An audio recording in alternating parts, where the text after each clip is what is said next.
Hey there, how there, ho there. It's Jeff Cutter Diamond welcoming you to yet another Cutter Top 10 F1 list. And today we're going to be looking at the top 10 F1 rivalries of all time. Every good sport has to have a rivalry in it. I mean, for baseball, it's the Yankees Red Sox. For basketball, it's Celtics Lakers. For football, it's Steelers Cowboys. And for hockey, it's the Leafs and Habs. But what about Formula One? Yeah, Formula One has had some rivalries and all that. Don't forget about those guys. So let's talk about the top 10 F1 rivalries of all time. Number 10 is Nigel Mansell, what am I thinking, against Nelson Piquet. The problem was that, Nigel Mansell and Nelson Piquet both were part of Williams when they're racing and all that. The trouble was the teammates weren't really acting like teammates. They were acting like the rivalry won mind games, lost opportunities, and Williams just had to have two eagles, if you will. Both Mansell and Piquet were on the pace to be the 1986 world champion.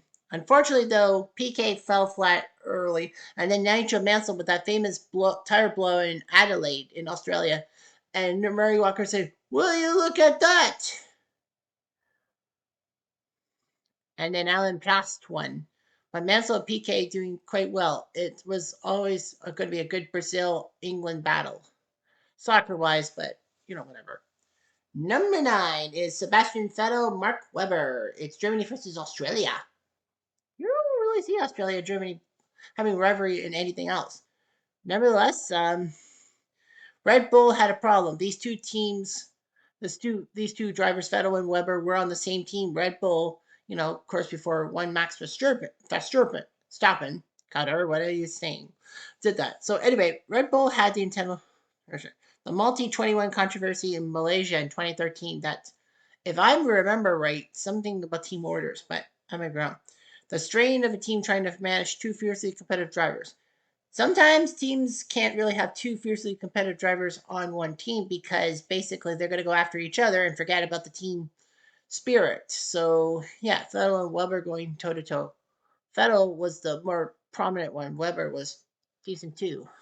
Number 8 is Lewis Hamilton versus Nico Rosberg. They actually were childhood friends. Hamilton from the UK and Rosberg from Deutschland. But anyway, Hamilton and Rosberg were good and all that. And then, they're part of the great Mercedes teams in the 2010s. Hamilton and Rosberg, they always battled each other instead of like fighting for the team. And then, of course, the dramatic final twist of this rivalry was Nico Rosberg winning the 2016 F1 title and then all of a sudden deciding, you know what, I'm done. He leaves at the peak of his power. How many F1 drivers actually have that? Barely any. Win an F1 title and then decide, screw it, I'm done, and all that. I mean, Alain Prost didn't do that. Ayrton Senna didn't do that. Michael Schumacher didn't even do that. So, yeah, they had bitter rivalries and all that. Number 7 is Michael Schumacher v. Mika Hakkinen. This is the first rivalry on the list that doesn't have teammates in it. The first three had teammates, but not number 7. Schumi for Benetton, then Ferrari, and Mika Hakkinen for Williams. I think Williams or some Mercedes. I can't remember. But anyhow, it was speed and respect. They would duel in the late 90s, early 2000s. It was a golden era of elite high pressure racing. Hakkinen from Finland, where you don't really think that F1 is big in Finland. Hockey is, but whatever. And Schumi from Germany. Germany and Finland have had great referees and all that. But anyway, it was always a great battle and all that. Speed and respect. I know you probably would have said Michael Schumacher versus Jacques Villeneuve should be on this list. But technically, no, I don't think so. I mean, they had, well, I mean, Villeneuve the good guy for Williams and Schumacher the bad guy for Ferrari. After all, I really hate Ferrari with a passion. Nevertheless, yeah, Schumi versus Villeneuve, that was supposed to be a good rivalry and all that, but Villeneuve actually joined British American Racing, or BAR, and basically ruined everything for himself. Just saying. Number 6 is Fernando Alonso v. Lewis Hamilton. So these two great drivers. Alonso from Spain, or Spain, if you will, and Lewis Hamilton from England. So anyway, their 2007 McLaren season was explosive. They both were on the same side. Lewis Hamilton was the rookie sensation, but practically the 2007 version of Kimi Antonelli, who's tearing up in 2026 for Mercedes. At this time, he leads the driver's points. So anyway, the 2007 McLaren season was explosive. Fernando Alonso was the two-time world champion, defending world champion, something that, Schumi didn't have. But anyway, yeah, Lewis Hamilton, rookie sensation. There was internal politics and a title fight that they couldn't win either. I mean, Alonso, I don't think, no, Alonso never won a world title after 2007. I know Hamilton won in 2008 by overtaking Timo Glock on the final lap, which got him the points needed to beat Felipe Massa. But yeah, Alonso and Hamilton, you got yourselves the veteran versus the rookie, and on the same team, no less. So, there was a lot of battles and all that. Number 5 is Alain Prost and Nigel Mansell. They had massive tension and all that, hard racing and clashing egos. Well, Alain Prost, the professor from France, and Nigel Mansell, the guy from the UK, from England. England and France, great rivals. They would have memorable battles such as the Mexican Grand Prix 1990. They were both in Ferrari. Of course, I would never forgive Nigel Mansell for trying to get to Ferrari and all that. I mean, why him? But, that's how much I hate Ferrari. But that's just me. Anyhow, Alain Prost and Nigel Mansell are two of the legendary racers of the 1980s. Prost the professor, Mansell the better known guys. They gotta have clashing egos, and it's England, France. Like, how often do they get along? Not much. But yeah, it was big and all that. All right, number 4 is Michael Schumacher v. Damon Hill. So in the early days, in the mid 90s, Damon Hill was driving for a few teams and then Williams. And then Michael Schumacher was not the Ferrari driver. He was a Benetton guy. In 1994, they had a championship fight. Of course, 94 was the dreaded San Marino Grand Prix, which saw Roland Ratzenberger die during qualifying, and Ayrton Senna crashed the wall and all that. And of course, people saying that if the piece of suspension had actually been 6 inches higher, 6 inches lower, Senna would have been okay. But I don't know. But anyway, the 94 championship fight and all that. Schumacher, of course, won that San Marino Grand Prix and dedicated to Prost, saying it was hard to handle. But yeah, Schumi and Hill would battle each other. Of course, David Hill had the pedigree because his father Graham was a F1 world champion. So anyway, Schumacher was a decent driver himself.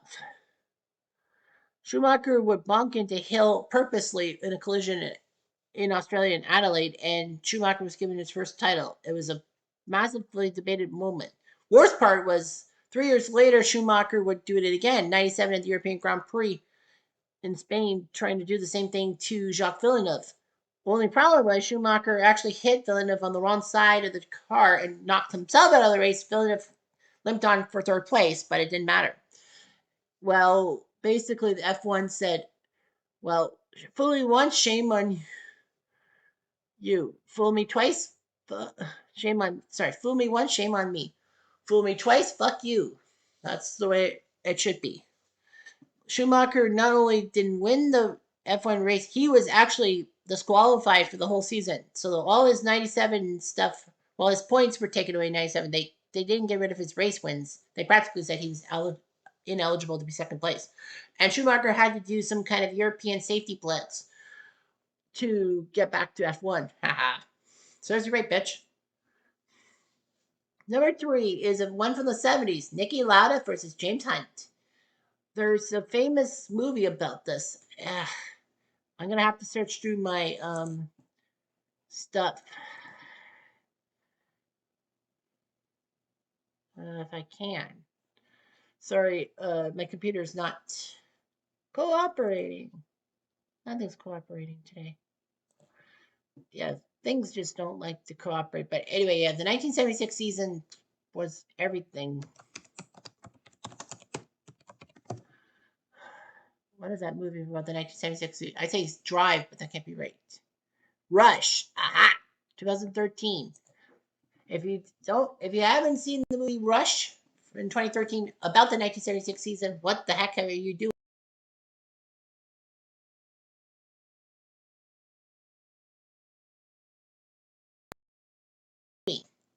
Austria, you would think he's from Finland, but he's from Austria, and James Hunt from the UK. So yeah, it was very interesting to see the prosperity and all that. You know, Lauda for Ferrari, James Hunt for McLaren, always great battle. And it was marred by Niki Lauda's near fatal crash in Germany at Nürburgring, which, was a fiery crash that could have easily killed him, but it didn't. He got lucky. Unfortunately, he would have massive burns on one side of the face, but he lost only a few races and then came back. Of course, 1976, like most seasons before 1990, was the rule that you could drop results, your two or three worst results, and it wouldn't count against you. Anyway, Lauda came through. Hunt tried his best, and then the final race in Japan, which I talked about the top 10 F1 finishes, is that Lauda refused to race in the rain in Japan. But who can blame him? I mean, the dude suffered a massive crash that was near fatal. And James Hunt had to finish in the top three in the rain, which he survived. If he finished fourth, Lauda would have won the title. You can't blame Lauda for wanting to sit in the pits and not win the title. Hunt and Lauda actually did strike up a good friendship, and Lauda did win the title 8 years later. So, it all came out. And then, okay, number two is the current one: Lewis Hamilton versus Max Verstappen. Not just now that Hamilton's on Ferrari, which you can't forgive. It's Ferrari after all, and Max Verstappen for Red Bull. It was when Hamilton was part of Mercedes and Verstappen for Red Bull. This is the defining modern rivalry. Verstappen coming in with many records for 20 and 21-year-olds. He out surpassed his father, Jos Verstappen, who was kind of not really the greatest F1 driver in the 90s, but Max did his job. Two generational talents trading blows. Hamilton, coming into F1 by 2007, and Verstappen in the late 2010s. Of course, the 2021 season is controversial because they both went to the final race at Abu Dhabi in Qatar, tied on points. Whoever was ahead of each other would win. If it ended up being both not scoring points, then I think Verstappen would have had it. But anyway, they had the last lap that was kind of made for Hollywood and all that. F1 completely screwed up their rules stuff, and that's why Verstappen managed to beat Hamilton. Those lapped cars basically were were supposed to be between the two drivers. That would have given Hamilton something. But yeah, it was one of the most controversial title F finals in F1 history, and that Michael Guy should be ashamed of himself. Good thing he resigned. And number one, without any freaking doubt, you really think I wasn't going to say this one? But I will. It's Ayrton Senna and then Prost, Brazil, France. Always a good soccer rivalry, but F1, not so much. But anyway, yeah, Senna and Prost. Come on, you really think it wasn't? This is the benchmark for all F1 rivalries. They would have a psychological war, even though in 1989 and 1990. Senna and Prost had that famous race, the final race in Japan. That's Senna. Sorry, that wasn't the finale. The next week in Australia was the finale. I forgot about that. But yeah, Senna and Prost in 1989. Senna decided to try to hit Prost and knock him out of the race. He kind of did. He knocked Prost out of the race, and then Senna used the escape road, that those little S curves kind of get blocked off, to try to rejoin the race and get into the pits. Unfortunately, though, it's a no-no, not just for competitive purposes, but for safety reasons too. Senna thought he won the 1989 Japanese Grand Prix. Well, he knocked Prost out, and then he won the race. Unfortunately, though, they said Senna used the escape road, which is a no-no. He was disqualified. Prost didn't win the race, but he won the F1 points race because Senna couldn't catch up. And Alejandro Nannini, Nannini, basically won his first race ever. So he was happy. But yeah, Senna and Prost would have a massive war of words and all that. Senna would have to complete some kind of stuff to get back to a super license in 1990. And then Senna and Prost became teammates at McLaren, which is like basically pouring oil on some freaking gasoline. So that's the problem. And Senna and Prost bumped into each other at the start of the 1990 Japanese Grand Prix. So there had to be something about that. And yeah, Senna and Prost, that's the benchmark, and don't you forget it. Anyhow, I'm Jeff Diamond at Duke.